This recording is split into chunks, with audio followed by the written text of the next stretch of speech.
confinés, bonjour.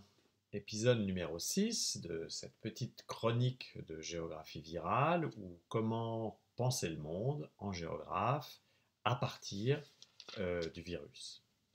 Il est intéressant de réfléchir aux réponses organisées par les pouvoirs publics pour faire face à l'épidémie à la lumière des pages écrites par Michel Foucault dans Surveiller et punir, consacré à la mise en place, à l'époque classique, au XVIIe et au XVIIIe siècle, de ce qu'il appelle l'espace disciplinaire. Pour nous en convaincre, rien de tel que d'aller à ces pages. J'ai pris les œuvres de Foucault, republiées récemment en Bibliothèque de la Pléiade, volume 2. Nous y trouvons Surveiller et punir, troisième chapitre intitulé Discipline, et à partir de la page 406, on trouve une section intitulée L'art des répartitions, dont je vais vous lire quelques lignes. La discipline procède d'abord à la répartition des individus dans l'espace. Pour cela, elle met en œuvre plusieurs techniques. 1. La discipline parfois exige la clôture, la spécification d'un lieu hétérogène à tous les autres et fermé sur lui-même. Foucault ensuite développe magistralement cette question de la clôture, mais je ne peux pas aller plus avant, ça serait trop long, donc je saute une page et je m'arrête au point 2. Donc. Mais le principe de clôture n'est ni constant, ni indispensable, ni suffisant dans les appareils disciplinaires. Ceux-ci travaillent l'espace d'une manière beaucoup plus souple et plus fine. Et d'abord, selon le principe de la localisation élémentaire ou du quadrillage. À chaque individu sa place, et en chaque emplacement, un individu. Éviter les distributions par groupe, décomposer les implantations collectives, analyser les pluralités confuses, massives ou fuyantes. L'espace disciplinaire tend à se diviser en autant de parcelles qu'il y a de corps ou d'éléments à répartir.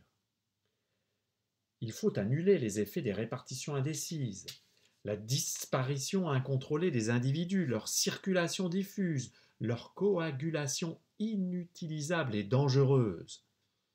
Tactique d'anti-désertion, d'anti-vagabondage, d'anti-agglomération. Il s'agit d'établir les présences et les absences, de savoir où et comment retrouver les individus, d'instaurer les communications utiles, d'interrompre les autres, de pouvoir à chaque instant surveiller la conduite de chacun, l'apprécier, la sanctionner, mesurer les qualités ou les mérites. Procédure donc pour connaître, pour maîtriser et pour utiliser. La discipline organise un espace analytique. C'est tout à fait passionnant et ces pages évoquent évidemment notre confinement. Mais je pense qu'il serait trop simple de s'arrêter à une simple transposition mécanique de la grille de lecture foucaldienne pour penser notre situation. Les propositions de Michel Foucault sont une source d'inspiration très stimulante. Toutefois, elles n'assurent pas de saisir totalement ce qu'il en est de la spécificité de l'expérience actuelle de ce confinement en cours de globalisation planétaire. Et d'ailleurs, cette échelle d'application de la procédure, qui est mise en place dans des pays très différents, au nord comme au sud, est en elle-même un élément de nouveauté radicale. Plus encore, on observe que ce ne sont pas actuellement les espaces institutionnels de la prison, de l'école, de l'hôpital, donc les espaces disciplinaires, et leur personnel, qui servent majoritairement le projet du confinement, mais plutôt chaque domicile qui se mue bel et bien en instrument du contrôle, qui est ici largement un autocontrôle. Et là, on retrouverait des intuitions de Gilles Deleuze, par exemple. En effet, chaque individu, à son domicile, s'astreint lui-même à ne pas sortir, à accepter une clôture, qui est relativement, sinon compensée, du moins atténuée par l'ouverture numérique, ce qui est une autre différence avec la clôture disciplinaire étudiée par Foucault. le dispositif qu'on a choisi pour opérer la procédure n'est pas une caserne ou un lieu institutionnel, mais celui formé par l'ensemble des résidences occupées dans un pays donné. À chacune d'entre elles, on délègue l'action. Elle devient, au sens propre, ce que certains appellent un opérateur de délégation. On lui confie la réalisation d'une procédure d'État. Celle-ci devient domestique, en quelque sorte.